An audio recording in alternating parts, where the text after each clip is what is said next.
Nous pouvons laisser toute la responsabilité à ceux qui sont capables de prêcher la parole et dire c'est leur devoir de nous apporter Christ, de nous édifier en Christ.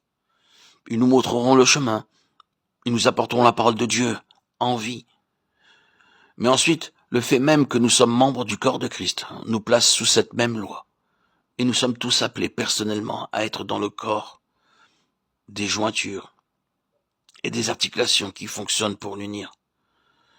Nous sommes tous engagés dans l'œuvre mutuelle de l'édification du corps et de l'accroissement de Christ. Le fait même que nous sommes participants de Christ, que nous sommes membres de son corps, est gouverné par cette loi qui fait de nous un facteur contribuant à l'accroissement de Christ. Il faut nous éloigner de cette conception qui laisse à la prédication toute la responsabilité et arriver à une mentalité toute nouvelle.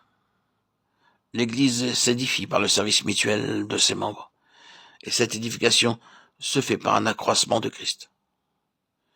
Bien-aimés, permettez-moi d'insister sur cela et de le souligner. Saisissons-nous de ce fait si nous oublions tout le reste. Le fait que nous sommes dans l'Église, qui est son corps, veut que notre présence y signifie un accroissement de Christ. Il faut que cela soit. Y a-t-il quelque chose de plus de Christ à cause de notre présence?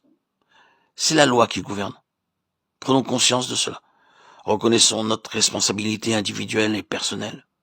L'Église, c'est Christ dans son expression corporative. Nous sommes l'Église. Combien y apportons-nous de Christ pour l'accroissement général et l'édification de son peuple? La loi qui gouverne tout dans l'Église. Ministère, position, relation. C'est la loi de l'accroissement de Christ. Lorsque nous employons ce mot relation, oui, nous voyons combien tout ceci est loin d'être simplement technique, ecclésiastique,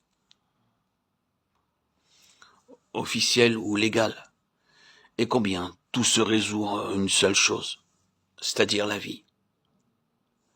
Lorsque nous avons l'Église selon la pensée de Dieu, selon l'ordre céleste, lorsqu'elle est gouvernée par cette loi de l'accroissement de Christ, nous avons la vie. Non pas des systèmes et des ordres ecclésiastiques, mais la vie. C'est le chemin de la vie. C'est le cours de l'opération de la loi de l'esprit de vie en Jésus-Christ.